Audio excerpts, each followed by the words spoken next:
I could never explain through words or any other means how much I love David Lynch. For me, he is the most original director in Hollywood's history. An artist who has placed women at the center of his work and offered us always intriguing and fascinating stories. Twin Peaks was my favorite series, and it seemed impossible not to dedicate a video to the cinematic work that emerged from this series, namely Twin Peaks: Fire Walk with Me. Let's take a step back.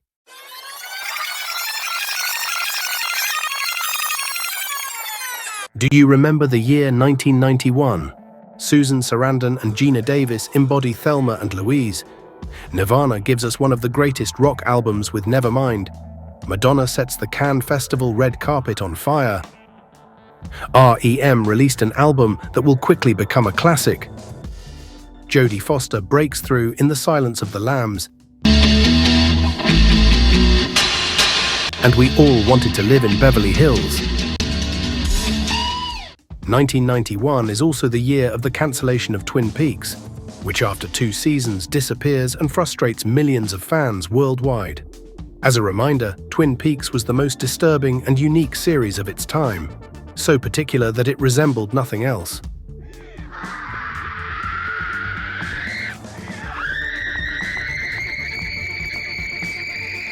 Twin Peaks is a fictional small American town where the body of a teenage girl is discovered, wrapped in plastic. FBI Special Agent Dale Cooper is then sent to help the local police investigate the murder. Particularly barbaric in this quiet little town. Well, not so quiet after all. Each inhabitant hides a more or less dark secret, and behind the scenes, drug and prostitution trafficking occurs daily in Twin Peaks. Even worse, it turns out that the town is prey to malevolent spirits, paranormal events, and nightmares more strange than the last. Both anchored in reality and immersed in the strange, the Twin Peaks series divides but fascinates nonetheless. Particularly the deceased teenager, Laura Palmer, whose spirit seems to haunt the town. The image of her corpse in the first episode of the first season is probably the most iconic of the series. At this moment, Laura Palmer was dead. But above all, Laura Palmer was born. The phenomenon was such that the series' success quickly crossed US borders. In Japan, the enthusiasm was such that fans of the series reproduced Laura Palmer's funeral. But in Japan, there is full-fledged Twin Peaks mania. Everywhere you look, there are hats, buttons, books, and magazines. A 14-tape set of the entire Twin Peaks saga has sold more than 30,000 copies. And Japanese television carried mock Laura Palmer funerals, even though the series itself has only been seen on limited pay-per-view. And yet, despite a start with a monstrous audience rating of 34 million viewers, the series lost its audience, especially from Season 2. Even today, many fans, myself included, find this second season confusing and less coherent than the first season. However, Season 2 is the one that will provide many answers to the numerous questions posed by Season 1. Laura Palmer's killer, the origin of demonic spirits, and the source of Twin Peaks mysteries, namely the Black Lodge. In reality, when ratings began to sharply decline, the network instructed Lynch and Frost to reveal the identity of the killer, a decision that Lynch argues killed the show. It was thus easy to grasp the fans' frustration, who one might imagine were more eager to see the series' plot advance further, instead of returning to a past they thought they had all the keys to, especially when the desire for cinema would a priori consist of making a cult heroine drool again. False impression. This would be forgetting that Laura Palmer's shadow never ceased to haunt the series, even long after her killer was revealed. Hadn't you ever found it strange, for example, that her prom queen portrait always accompanies the final credits of each episode, even when her name was no longer mentioned in the plot? That's because for Lynch, Laura's character was always there, or at least her ghost, as evidenced by flashbacks of her dissolute existence, Dr. Jacoby's recordings, and especially the appearance of Maddie Ferguson, Laura's cousin, also played by Sheryl Lee. Returning to Laura Palmer thus meant for him returning first to the foundations of the Twin Peaks myth. Who killed Laura Palmer? The announcement of a follow-up film sparked excitement, but Lynch surprised everyone by crafting a prequel that delved into the mysterious origins of Twin Peaks.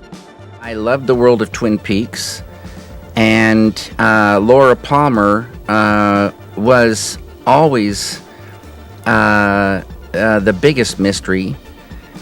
And here was an opportunity to go bit by bit in the last 7 days of her life. And one thing led to another, and a script emerged, from that. The film, the series' other creative mastermind, Mark Frost, would not be part of this journey and preferred to continue the Twin Peaks adventure through novels. Co-written with Robert Engels, Fire Walk with Me offered a chilling 135-minute prequel that chronicled Laura Palmer's final week. While divisive, the film remains, in my view, Lynch's most remarkable masterpiece, misunderstood yet deserving of deeper appreciation. The Genesis production officially began on September 3, 1991, despite several obstacles. Kyle MacLachlan, who brought the beloved Agent Dale Cooper to life, was hesitant to return, citing fears of being typecast and dissatisfaction with the show's second season. He eventually agreed, but with strict conditions. His role was drastically reduced, allowing only 5 days of filming. This forced Lynch and co-writer Robert Engels to rewrite the script, redirecting the investigation of Teresa Banks's murder to Agent Chester Desmond, portrayed by musician-turned-actor Chris Isaak. While much of the original cast returned, some notable absences stood out. Sherilyn Fenn, Audrey Horne, declined due to scheduling conflicts and concerns about the series' creative direction. Similarly, Lara Flynn Boyle, Donna Hayward, was replaced by Moira Kelly.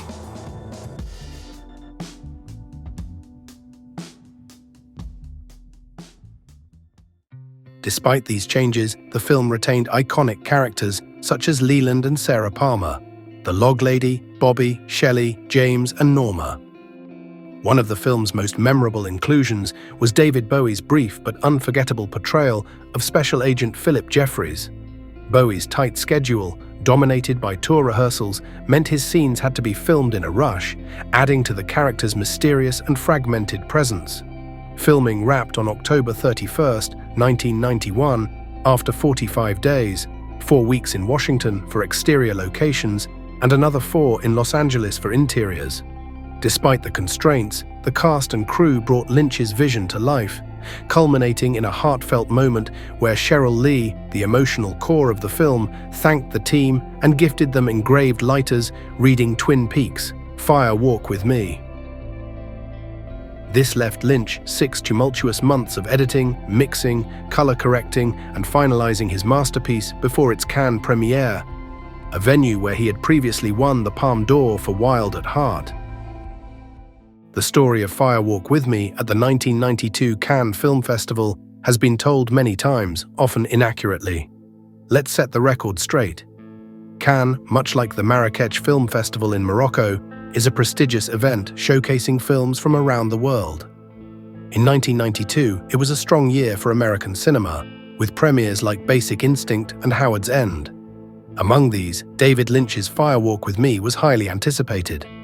Lynch arrived with his team, including Angelo Badalamenti and Julie Cruz, but notable absences like Sheryl Lee and Kyle MacLachlan sparked speculation.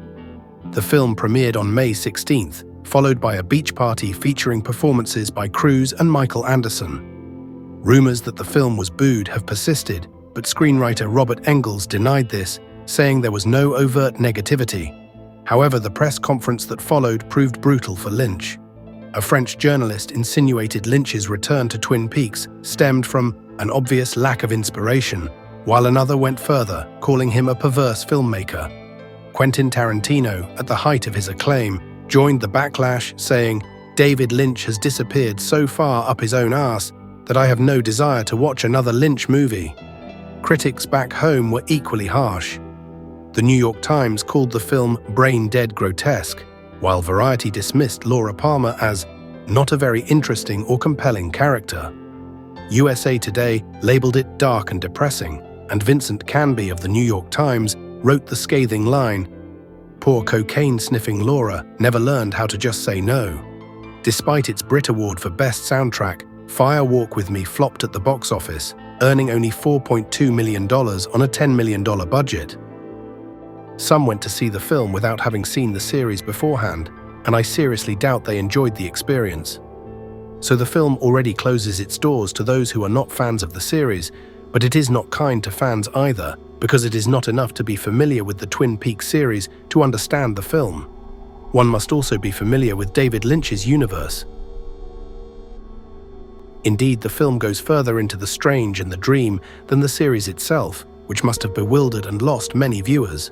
Lynch himself said the film was as dead as a doornail due to expectations of a continuation of the TV series' humor and charm. The film, however, took a daring turn, shifting the question from "Who killed Laura Palmer?" to "How was Laura Palmer killed?" Its exploration of abuse and mental illness was unflinching, making it a bold and unsettling horror drama. While divisive, its brilliance lies in its raw uniqueness, a misunderstood masterpiece that dared to go where few would. Fire Walk with Me seems built from the ground up to frustrate long-term fans of Twin Peaks. In basic premise, the film is an extended prequel to the original Twin Peaks television series. As such, it does not offer any resolution or closure to the dangling plot threads. Fire Walk with Me does not push the story forward, does not tidy up the cliffhanger ending to the original series. Fire Walk with Me is not a continuation of Twin Peaks. Instead, Fire Walk with Me serves as a lead-in to Twin Peaks, exploring the murder of Teresa Banks in Deer Meadow, and then dwelling on the final few days of Laura Palmer. As a result, the film offers very few answers.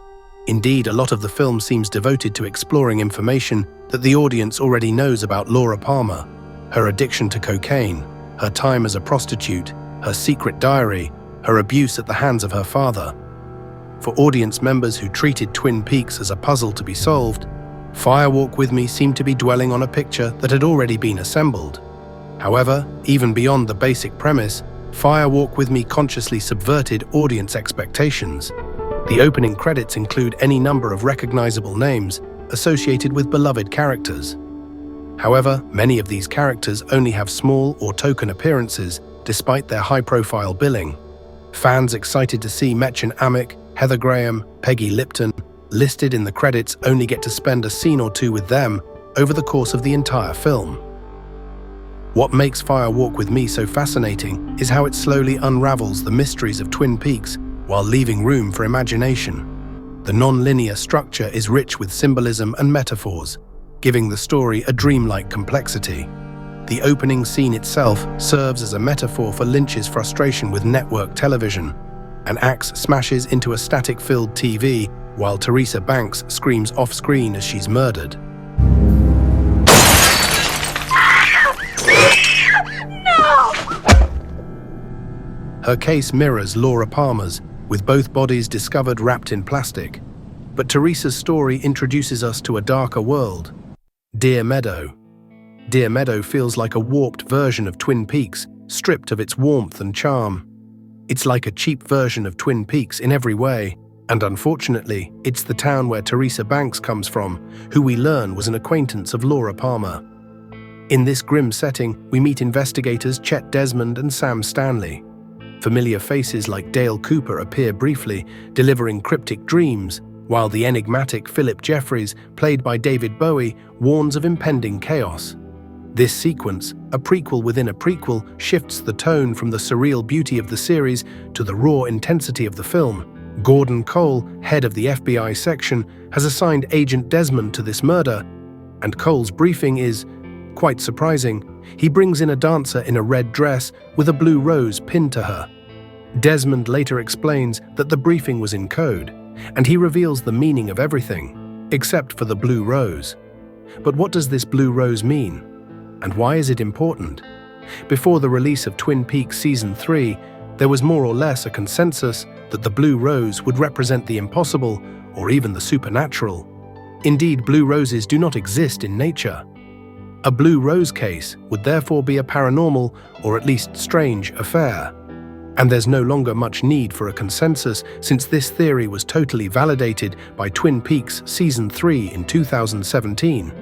In the context of Twin Peaks, Fire Walk with Me, we understand that the FBI has been investigating the phenomena experienced by Twin Peaks for a long time. For me, I think the blue refers to the English meaning of the word, which can mean sad. I also think of Tennessee Williams, who used the blue rose to symbolize the fragile and unique character Laura in The Glass Menagerie. And it's indeed the word sad that comes to mind when thinking about the life of poor Laura Palmer. She is the true face of the American dream, what happens behind closed doors. She's the beauty queen, a generous young girl loved by everyone but who actually hides heavy secrets. A calvary that has lasted since she was 12 and will lead her to her own death.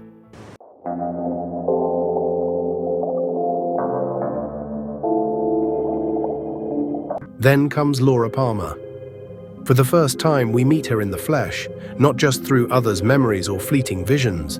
She becomes real, and with that, heartbreakingly vulnerable. With her sublime, thick blonde hair and large eyes, she looks like an angel. But we passively witness her descent into hell. Prostitution, unhealthy relationships, drugs. But these remained very theoretical, and it was very difficult to imagine this from a pretty 17-year-old teenager, crowned prom queen and loved by everyone. It's very strange to see Laura for real, in her street, in her high school, with Bobby, with James, with a Donna not played by Lara Flynn Boyle, but also in her darkest moments, and to feel her suffering and despair. Her unraveling relationships and growing awareness of the horrifying truth about Bob, the malevolent entity inhabiting her father, make her descent all the more tragic. What is fascinating about this film is that despite its darkness, color plays a very powerful symbolic role. As mentioned earlier, there is the color blue, which appears in the song performed by Julie Cruz, Questions in a World of Blue, when Laura enters the bar. This song triggers tears in our heroine's eyes, who we imagine finds herself in this blue world, this sad world in which she is a victim of her father. A father who has fits of anger reproaches her for being filthy and not dirty. The words are important, as if she was soiled, he who has abused her for all these years.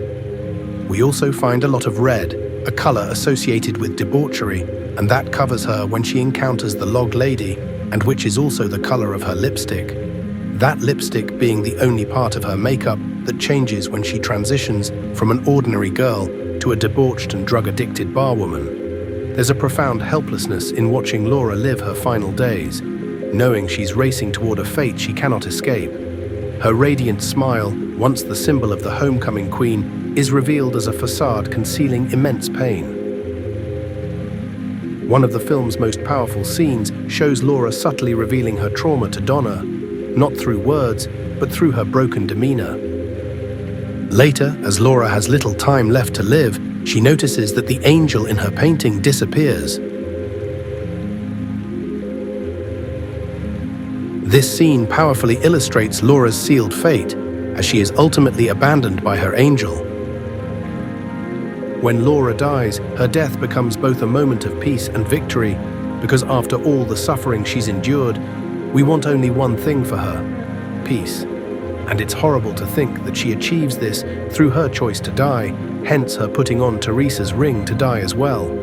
Later, in the Red Room, she's comforted by Agent Cooper, who serves as her guardian angel, allowing her to release her emotions, crying and laughing as she reflects on a life filled with beauty, love, violence, and unbearable pain. She finds the angel that disappeared from her painting and who now protects her.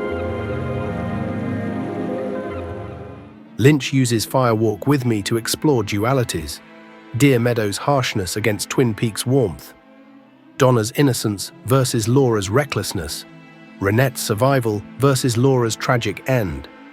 Through these contrasts, Lynch confronts the violence inflicted on women, particularly within the home, an unsettling theme that was hard to digest in the early 90s.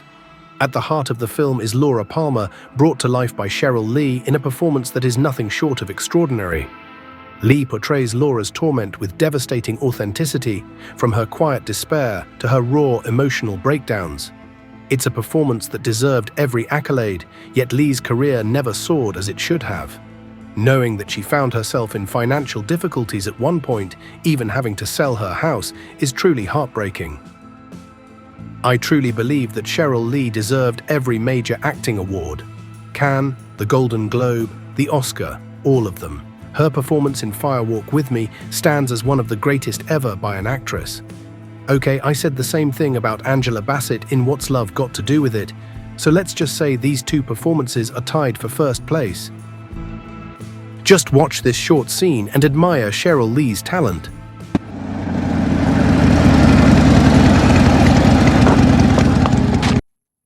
Laura! Don't! Come on! Don't! Just don't! I love you, James!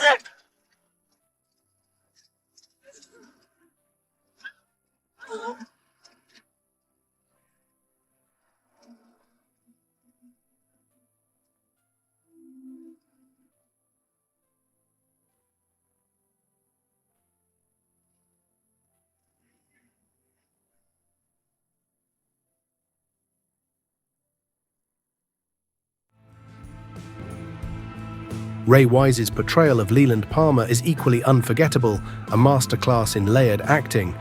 He moves seamlessly between guilt-ridden father and menacing predator. In one harrowing scene, Leland chastises Laura over her unwashed hands, with Sarah pleading for him to stop. Wise's intensity, Lee's terror, and Grace Zabriskie's desperation create one of the most disturbing yet brilliant moments in the film. Then there's Bob, embodied by the terrifying Frank Silver. Bob is a killer spirit, responsible for the murder of several characters in the series and tormenting Laura Palmer since she was 12. Disturbing, bestial, barely human, Frank Silver moves through the sets like a snake in the jungle, completely at ease. The source of the terror that daily haunts Laura, and by extension her entire family, Bob is a walking nightmare, a monster symbolizing the terror that can hide in suburban neighborhoods. You'll notice how Fire Walk With Me uses close-ups of faces, which allows for the best capture of actors' emotions and helps the audience step into the characters' perspectives. Fire Walk With Me is a masterpiece of contrasts and raw emotion, daring to expose the darkness beneath the surface of Twin Peaks. It's a film that may not have been understood in its time, but its haunting beauty and unflinching honesty continue to resonate as one of Lynch's finest works. Fire Walk With Me serves as the bridge that allows Twin Peaks fans to truly connect with Laura Palmer by exposing her harrowing final days. Rich in symbolism, the film introduces pivotal elements like the jade ring, the enigmatic blue rose, and David Bowie's haunting turn as Agent Philip Jeffries, each of which resonates throughout the return. For any Twin Peaks devotee, this film is essential viewing. For me, Fire Walk With Me will remain one of the greatest cinematic masterpieces in the world, and I am beyond grateful to David Lynch for giving us this work of art. Thank you, David, and thank you for this masterpiece. If you enjoyed this video, like it, share it, and subscribe so you don't miss anything.